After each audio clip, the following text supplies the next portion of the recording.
جس نے بھی اپنے نفس پہ اعتماد کیا نا، نہیں ہم تو کیونکہ بہت 18ویں منزل پر پہنچ چکے ہیں سلوک کی.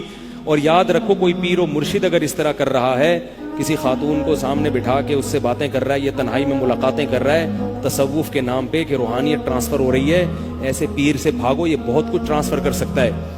ایسے پیر سے بھاگ جاؤ، ٹھیک ہے نا. اور یہ بھی یاد رکھو کہ نوجوان لڑکا امرت خوبصورت کوئی لڑکا ہو، کوئی اس سے زیادہ اگر فری ہو رہا ہے نا دین کے نام پہ، تو بھی بھاگو، تو بھی کیا کرو، بھاگو. آج کل یہ برائی بھی ہے، دینداروں میں بھی ہے، بے دینوں میں بھی ہے. تو اپنے آپ کو برائی سے بچاؤ بچاؤ. جہنم کی آگ برحق ہے، اللہ کا وعدہ سچا ہے.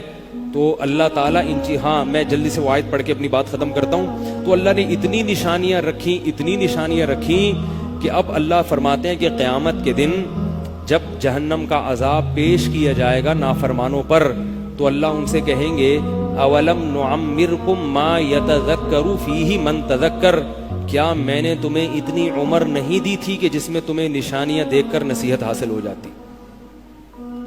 یا تو ہوتا نا کوئی 12 سال میں مر جائے، 15 سال میں مر جائے، اس بیچارے کو بھی پنپنے کا موقع ہی نہیں ملا. اللہ فرماتے ہیں کوئی 40 سال، کوئی 30 سال، کوئی 25 سال، کوئی 60 سال، کوئی 90 سال، اس میں اتنی ساری نشانیاں دیکھ کر تمہیں دنیا کی سب چیزیں سمجھ میں آ گئیں، میں سمجھ میں نہیں آیا، یہ کیسی باتیں کر رہے ہو.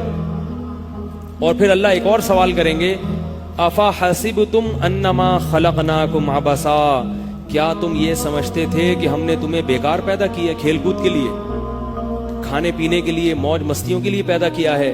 وَأَنَّكُمْ إِلَيْنَا لَا تُرْجَعُونَ، اور تم یہ سمجھتے تھے کہ تم نے لوٹ کر ہمارے پاس نہیں آنا ہے. تو کتنے بیوقوف تھے تم، کتنے بیوقوف تھے. پوری کائنات تمہارے لیے سجائی اور تم یہ سمجھ رہے کہ مجھے موج مستیوں کے لیے، زنا کے لیے اور مستیوں کے لیے پیدا کیا اللہ نے. بڑے بیوقوف تھے تم. تمہیں کیا ہو گیا تھا؟ آگے اللہ خود سوال کا جواب دیں گے. نافرمان تو سوال کا جواب نہیں دے سکتا، اللہ خود جواب دیں گے. فتعال اللہ الملک الحق، وہ اللہ جو بادشاہ ہے برحق، وہ اس عیب سے پاک ہے کہ انسان کو عیاشی کے لیے پیدا کیا. اس اتنی زبردست مخلوق کو کیوں پیدا کیا؟ موج مستیوں کے لیے، ہلے گلے کے لیے. یہی مقصد ہے. یہ جو کافر لوگ ہیں نا، ان سے آپ پوچھیں نا کیوں پیدا ہوئے، تو پتہ کیا کہیں گے؟ انٹرٹینمنٹ کے لیے، لائف کو انجوائے کرنے کے لیے. ان کا یہ جواب ہوتا ہے، انجوائے کرو لائف. اسٹائل بھی پھر وہی والا ہو گئے، کندھے مٹکا کے نا جب بول رہے ہوتے ہیں تو اس وقت ان الفاظ سے بھی انجوائے کر رہے ہوتے ہیں کہ میں انجوائے کرنے کے لیے پیدا کیا. ایکچولی کس کے لیے پیدا کیا ہے؟ انجوائے کرو. پھر ہلنا شروع کر دے گا، پھر کیا کرے گا؟